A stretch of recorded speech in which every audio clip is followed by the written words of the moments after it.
What's going on, family? This is Scrapbook Boxing, Museum of the Forgotten Fisticuffs series. I want to take a look at Santiago Zarella, nicknamed Kid Zarella. He was born October 22nd, 1907 in San Baez, Panama. But I have records stating he was born in February and also March. I have like 50 record books, that have all these different dates, so you got to excuse me. But for the sake of this conversation, I'm going to stick with October 22nd, 1907. Now, he stood 5 foot 1.5 inches. He was a featherweight and had a 65.5-inch reach.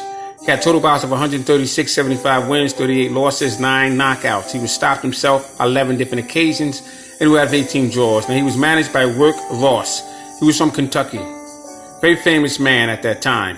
He was discovered him in the Canal Zone. Now, what the Canal Zone was, that's where all the ships would dock.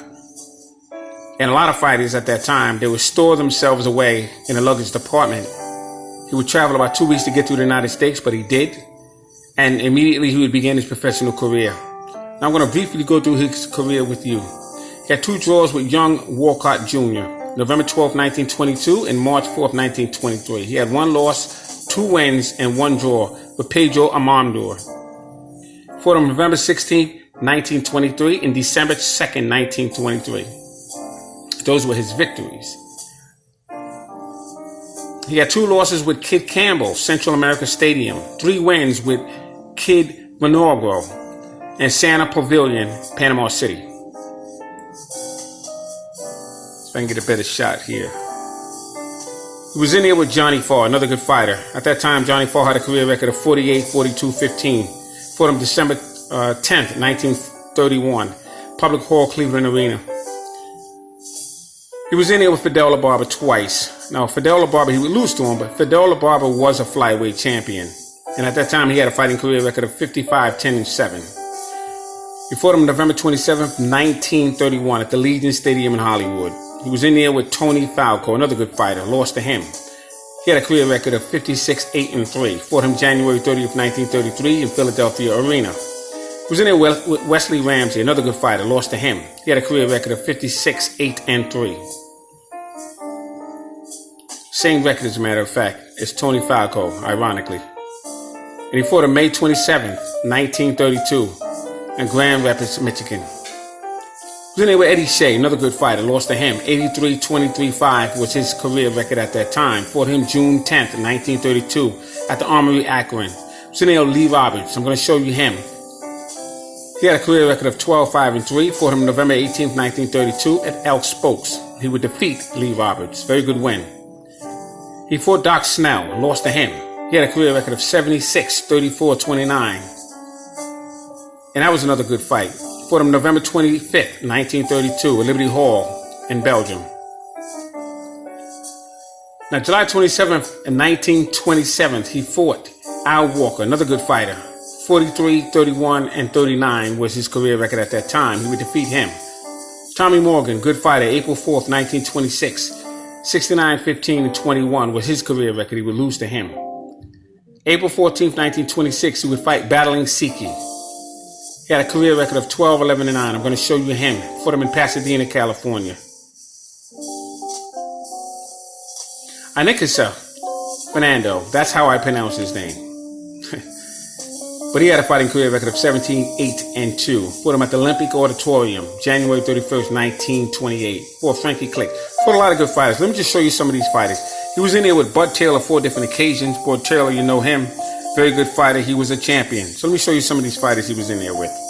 Now, this is Bud Taylor, very good fighter. Type in Bud Taylor Scrapbook Boxing and I'll go through his career with you. Very good fighter was Bud Taylor. Now, as I said, he faced Santiago Zarella 4 different occasions. He lost 1, but he defeated Zarella 3 different occasions. Very good fighter was Bud Taylor. Now, a lot of the fighters that I show you, you're not going to find anywhere else. Sometimes I have to just, you'll find Scrapbook Boxing on the cover of it, but this is Battling Siki. Very rare picture of him. You're not going to find him. Another good fighter. He had faced Santiago Zarella. Good banger. Very good puncher he was. He had a fighting career record of 12, 11, and 9. Like I said, they fought each other. Pasadena, California. Just want to give you an idea of battling Siki. Sensational KO puncher.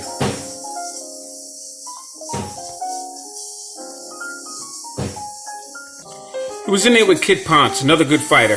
Very, very strong, actually, was Kid Ponce.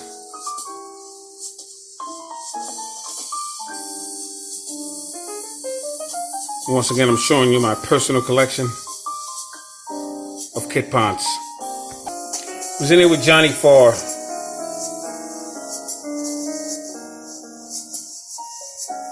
Johnny Farr was strong.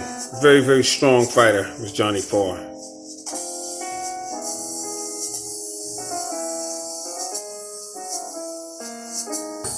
He was in there with a very good Filipino fighter, Ignatio Fernandez. I think I showed you him once before, but he was also a very good fighter. Everybody I'm showing you here was dynamite. I mean, they were just good fighters. It wasn't A+ fighters, but they were very, very good for their time. I mean, these guys had over 100 fights. Another very good fighter that Santiago Zorrilla was in there with was Pete Sarmiento. Very good fighter. Another good Filipino fighter he was.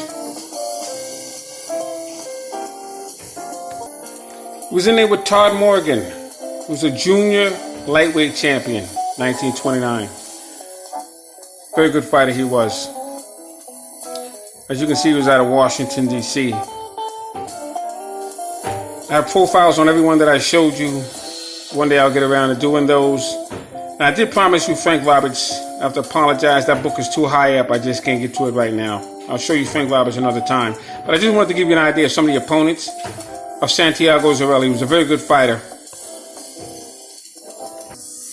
So just a little video of Santiago Zorrilla, very good fighter. I hope you learned a little bit about him. And thanks for your time. This is Scrapbook Boxing Museum of the Forgotten Fisticuffs series, stating that all great fights and all great fighters will never be forgotten on my channel. I'm going to try and get to every fighter as long as I'm on this channel called YouTube. Salute to my subscribers. Salute to these magnificent fighters. Peace.